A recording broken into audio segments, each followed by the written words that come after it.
It is Wednesday, the 5th day of July 2023. Welcome to Primetime News right here on KUTV. The High Court has today extended conservatory orders issued last week, suspending the implementation of the Finance Act 2023. This statement was made through Justice Mugure Dhandi of the High Court. And now the court, from what we know, is that the court has extended orders barring Treasury CS Njuguna Ndungu from implementing the Finance Act 2023. And remember, the Finance Act was to come into effect on July 1. We are already 4 days away. So we are waiting for Monday the 10th of July to see what ruling the court is going to give on the Finance Act 2023. But just apart from this story, we have other news-making headlines tonight. Take a look at them.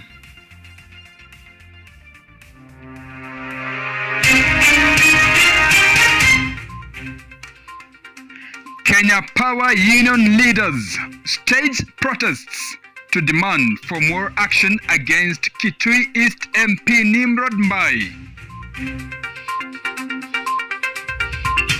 Kenyans express mixed feelings about the suggested road regulations aimed towards curbing road accidents.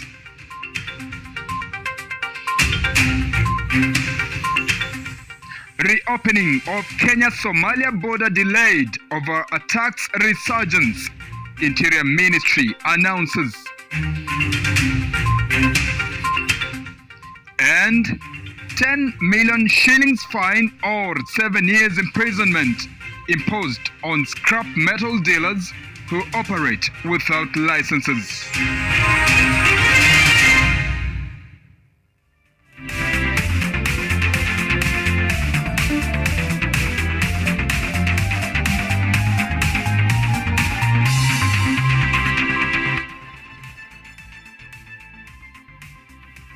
Our sign language interpreter this evening is SAMMY OKELLO. My name is Joseph Kess. We're also live on YouTube at KUTV Kenya. And you can share with us your feedback on Twitter at KUTV_Kenya and at Kess Joseph Kenya. Now, Kenya Power Managing Director and Chief Executive Officer Joseph Siror has condemned an incident in which one of its staff was attacked on Monday by Kitui East Member of Parliament Nimrod Mbai. In his press release, he said Mbai's incident was the latest to be observed among many attacks which have staged on Kenya Power's staff while on duty. Mbai, who surrendered himself to the authorities today, has been released on a 50,000 shillings bond awaiting the court's hearing. Jacob Okello reports. In a viral video that circulated online, Kitui East Member of Parliament Nimrod Mbai was captured on camera assaulting a Kenya Power staff. The incident happened on Monday, July 3rd in Kitengela, Kajiado County. While addressing the media in Kitengela, KPLC Chief Peter Kitusu confirmed that the electricity wiring was questionable and was acquired by illegal means. Nangoa sababu alikuwa na tatizo na wafanyikazi wa Kenya Power, aliweza kusamba engineer moja makofi ambaye ni kesi na shughulikiwa na polisi ya jinai, and kufuatia hayo tukaangalia na tumepata ni kweli hii ni stima imewekwa kwa njia ya haramu. Hii ni stima imefanywa kwa njia ya haramu, na tunaendelea kuhimiza wateja wafanye the normal application. Kitusia further encouraged citizens not to use shortcut means to acquire electricity, adding that instances of electricity equipment being stolen in the country have increased, hence raising an alarm. Himiza wateja wafanye the normal application na tuwapatie stima kwa ile njia inafaa, sababu ile imewekwa ni hatari na hizi ni vifaa zimeibiwa, sababu kama ile mita tumepata hapa inatoka mahali pengine, na hapa ni Kitengela tumeangalia tukapata imetoka kwa county nyingine, sio hata Kajiado. Kitengela iko Kajiado County na hii imetoka county nyingine. In this regard, KPLC Workers Organization held demonstrations today marching to Kitengela Police Station to give pressure for legal actions to be taken against Mbai. He has so far been released on 50,000 shillings police bond, pending a court appearance on July 11. Jacob Okello, KUTV. And following the recent recommendations made by Transport CS Kipchumba Murkomen after the Londani accident that claimed 52 lives with several others hospitalized, many have expressed mixed reactions on the effectiveness of the proposed laws set to reduce road accidents. While some feel that implementation may be an issue, others call upon the government to establish laws that will be applicable to all. Let's get more from Yvonne Kemoma. As the frequent road accidents menace continues to raise concerns among citizens, especially after the recent Londiani tragedy that claimed more than 50 lives, the need to control the transport sector has been emphasized. The Ministry of Transport has recently proposed new changes, including annual driver evaluation and the use of technology to ensure accountability. Joseph, a public service vehicle driver in Nairobi, says that although these laws were proposed with the intention of benefiting citizens, he fears that they might be a waste of time, stating that the main problem, according to him, was that most drivers do not undergo physical checkup and mental health assessments. Na ile uchofu uko naye, umeenda umejiwekelea, umeamushwa na kulingana na masaa yako imefika na unaharakishwa. Hii gari ni ya loan. Lazima ukibisane kulingana na vile mmeagana na mwenyewe hii gari iko na deni kubwa. He further notes that many accidents occur due to driver negligence as the demands of everyday life force drivers to work overtime. Accident sio hii kamera. Kamera hii inawekwa haitazuia. Kile wanavaa kufanya ni watengeneze mipango. Unaona kama hii ni kazi, hii kazi tunafanya within town services. Town services wagawanishe. Si watu wote wanatokea saa 11 ndio tuanze kukibishana na sawa. Wagawanishe. Daniel Mwangi, a bus station attendant at Nairobi bus station, commended the government for its efforts while urging it not to slacken its efforts when accident cases decrease. Okay, zitasaidia if they are followed to the letter. You know, the problem we mostly have ni the government inatoa regulation of which they are used for some period of time and then later they forget about it. But if they keep a record of them and they continue using them, they are going to help regulate it. And also I think the police should be strict on their side. The Ministry of Transport is expected to present a bill in Parliament proposing new approaches to incorporating technology in addressing road accidents. Should the ministry's plans succeed, all public and school vehicles will be required to have cameras and telematic devices. As the government seeks to introduce new regulations in the country in efforts to reduce the number of road accidents, only time will tell whether or not these regulations will be effective. Among the regulations suggested is that roadside traders should be moved away from the roadside to curb minor accidents. Yvonne Kemuma, KU TV. Right, thank you for that story, Yvonne Kemuma. Now, moving on, security operations have been upscaled along the Kenya-Somalia border in fresh operations against the recent spate of terror attacks. Interior Cabinet Secretary Professor Kithure Kindiki announced that the government has opted to delay the planned reopening of Kenya-Somalia border points until the surge in cross-border crimes is conclusively dealt with. The Interior Cabinet Secretary also presented the government's comprehensive plan to manage and improve living conditions of foreign nationals and refugees in the country. Joseph Oyomo reports. The government, through the Ministry of Interior, is swinging into action in the wake of terror attacks and border crime resurgence in the country. Interior Cabinet Secretary Kithure Kindiki has spent better part of its last 2 days engaging the Special Operation Group personnel and other multi-agency teams operating in Mandera, Wajir and Garissa in a bid to reimagine their workforce in shooting down the return of terror. In the sidelines of restabilizing security, the government is in the process of implementing a comprehensive policy plan for refugee management, seeking to integrate their database into the country's master population register.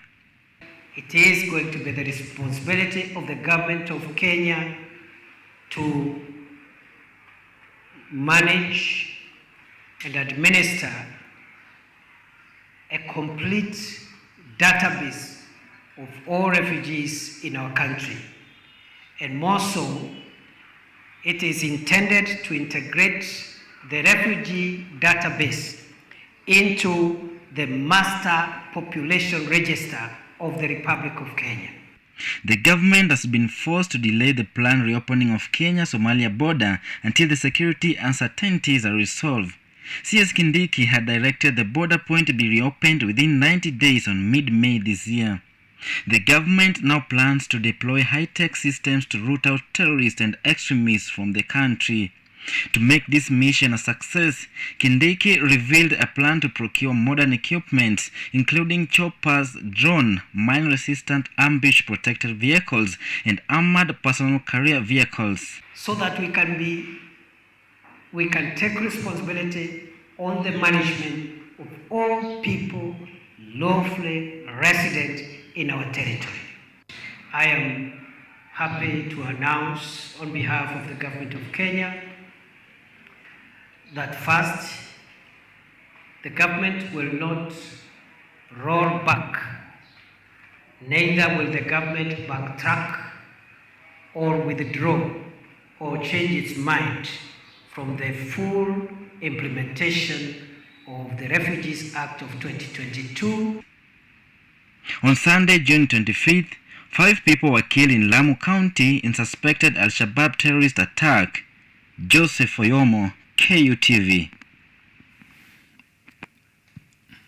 And Nairobi Governor Johnson Sakaja has today launched grants worth 100 million for the early childhood development education centers. According to the Nairobi Governor, the grants are set to benefit over 225 ECD centers to improve infrastructure as well as raise the number of enrollments in schools. The county head also announced that school bursaries have been increased by 1 million shillings and that 1 million has been set aside to improve TVET centers. Ruth Wanjiru with details. A few weeks after launching the school feeding program, Nairobi Governor Johnson Sakaja has launched grants worth 100 million that will guarantee free education for ECDE pupils. While launching the program at City Hall in Nairobi, the governor has urged parents to enroll their children in schools with a guarantee that they will not pay anything. So nataka kuhimiza wazazi wa Nairobi, tafadhali tulete watoto wetu shuleni. Tuwalete shuleni, na shule Nairobi ni bure. ECD ni bure. Let us not charge anybody a single shilling in our ECDs. We will not allow that. Whatever you require, we are going to provide. Sakaja has also pointed out that the main aim of the grant is to create an environment where a child gets education equally. He further promised that in his leadership, the county government will work towards equalizing opportunities. All our children deserve the same standard. My child should get what your child is getting. There is no child of Vanessa Code in Nairobi, and we are committed to making sure that in the next few years, we will equalize opportunities. Because that is the best thing that you can do. The governor also noted that the county government has been able to recover 41 title deeds for different schools across the country. And the governor also noted that the county government has been able to recover 41 title deeds for different schools across the county and also extended a warning to school land grabbers, citing that he will deal with them. All of our schools before the close of this year, we shall have your titles. We will make sure that we work with MCS and even the MPs to make sure we have secured the perimeter. Na wezi kwa shamba za mashule start thinking of how to move out. He also urged Nairobi leaders to work together for the development of the county, urging them to go beyond to make progress in their areas. The leader is a servant. Let us be that servant now. After defining the reality, you cannot leave your ward the way you found it. You cannot leave your constituency the way you found it if you are an MP.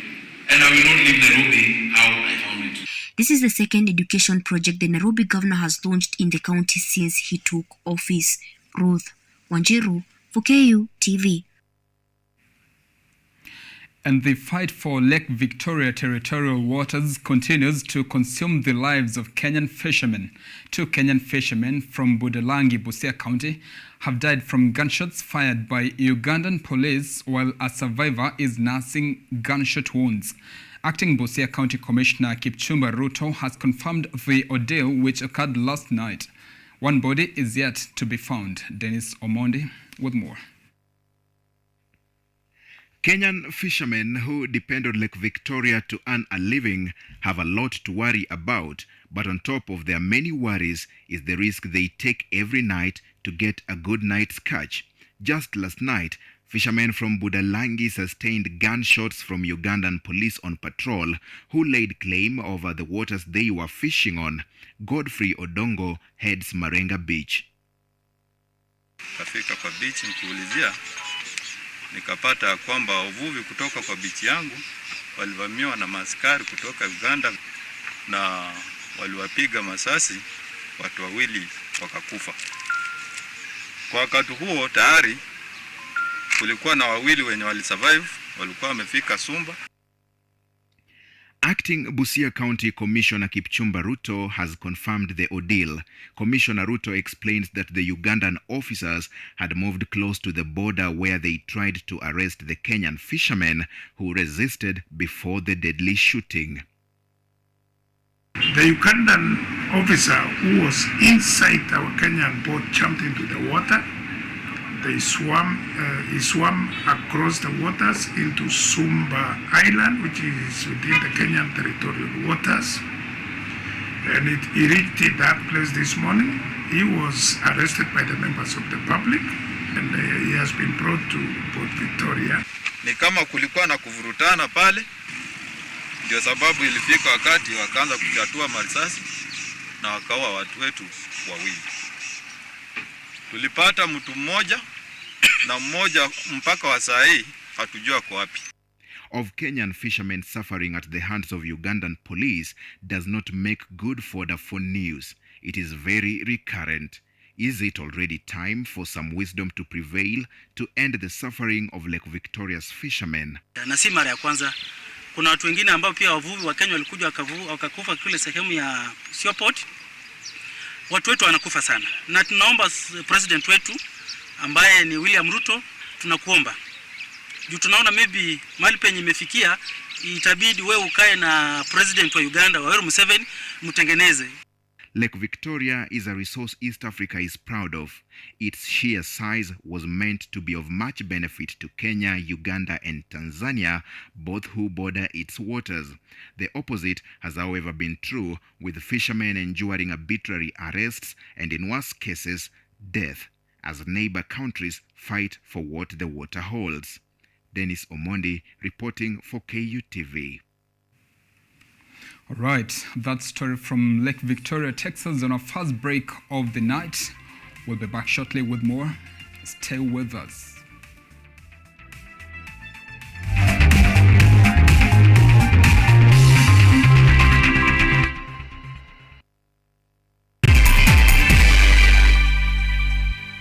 Are you an aspiring media practitioner, a graduate, or you just want to advance your skills in television production? Then welcome to Kenyatta University, where education meets innovation. KUTV, the premier university television station in Kenya, is now offering short courses in TV studio, field technical operations, and video editing. Through these courses, you will acquire hands-on skills on camera operations, media production, lighting techniques, audio-visual editing, and sound and visual control, and how to operate key equipment in modern TV control room. Enroll today at KUTV and discover your full potential in cutting-edge TV broadcasting. Graduates of these courses will receive professional certificates. For more information, visit our offices at KUTV Studios or call us on 020-870-4252 or 020-870-4255 or SMS us on 0739-110-544. KUTV, a new experience.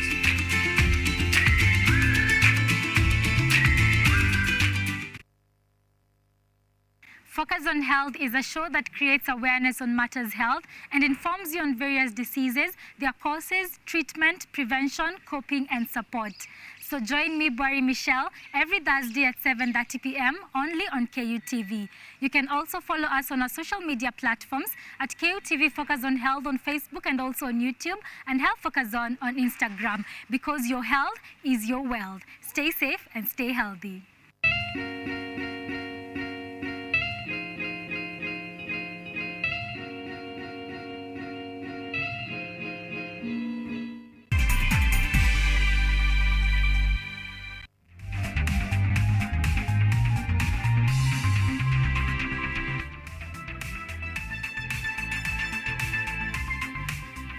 Welcome back to Primetime News right here on KUTV.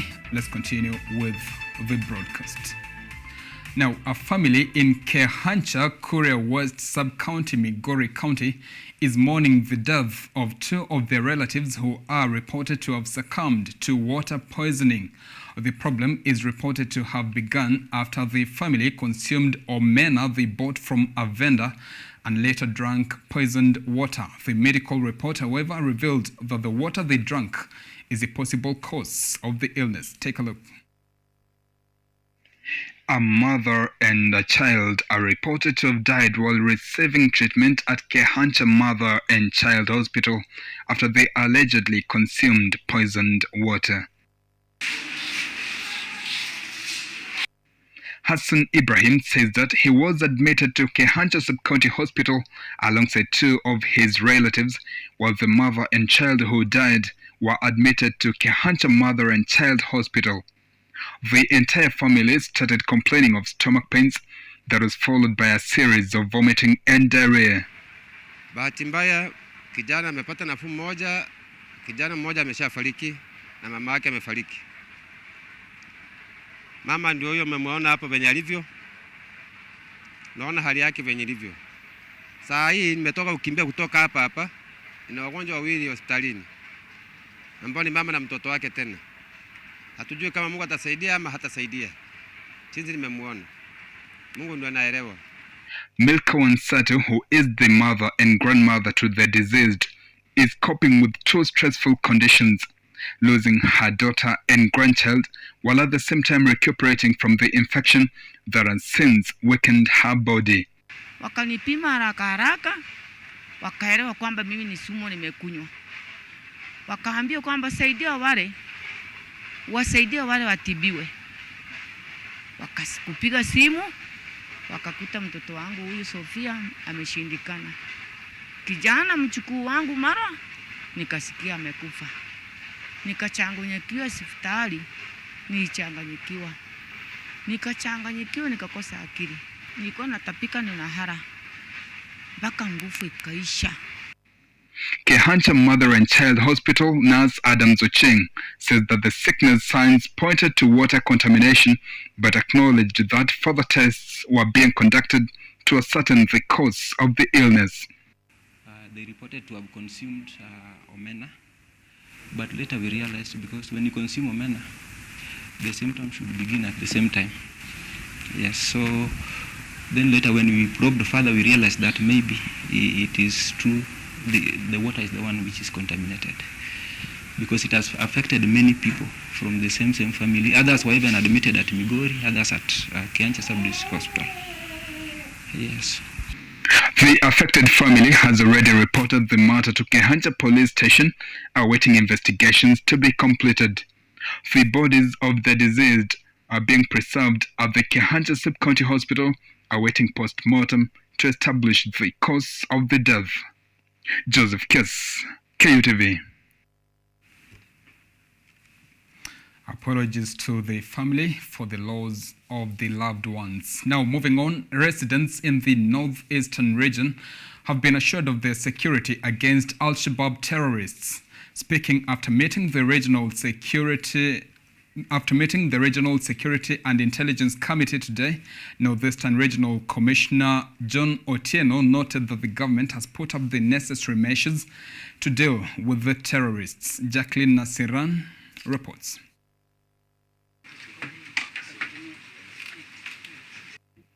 Northeastern residents have been assured of security against Al-Shabaab terrorists. During a meeting of the Regional Security and Committee today, the Regional Commander John Otieno said that the government has put up necessary measures to deal with the terrorists.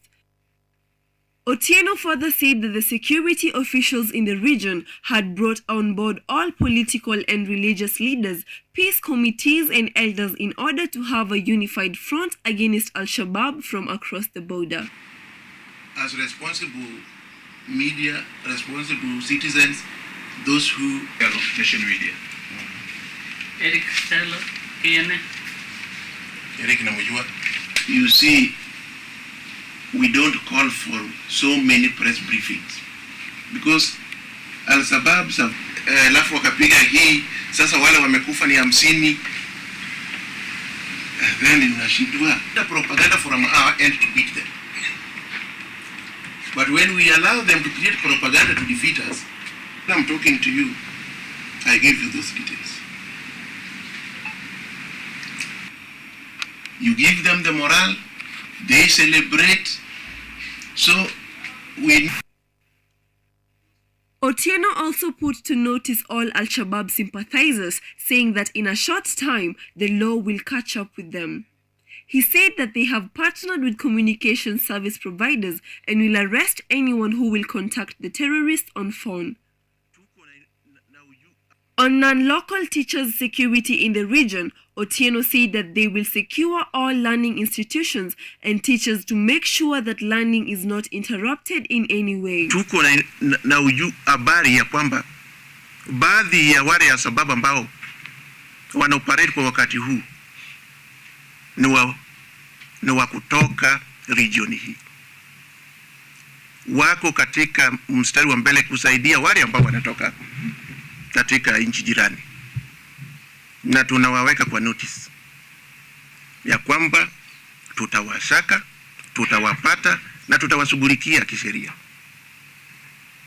Hata Al-Shabaab nataka niwaeleze, tutawashaka na tutahakikisha ya kwamba tumewashughulikia kulingana na sheria ya nchi. This comes after police in Garissa arrested 2 Tanzanians last Saturday in different locations of Modika and Korakora within Garissa County for being in the country illegally. The 2 are said to be heading to Dilip, Somalia to join the Al-Shabaab terrorists, according to a map that was confiscated from them. Jackie Nasiran, KU TV.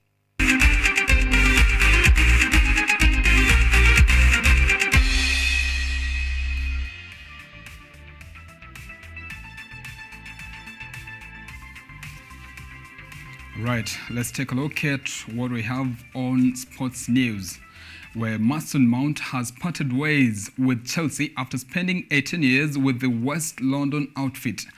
The 24-year-old England international has signed a 5-year contract with Manchester United.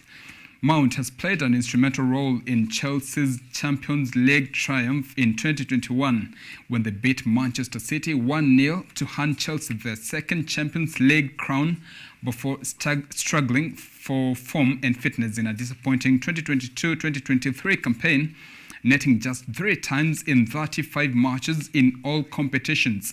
Mount is the latest player to leave the bridge following the exit of Edouard Mendy and Khalidou Koulibaly to the Saudi Pro League and midfielder Mateo Kovacic to join Premier League champions Manchester City.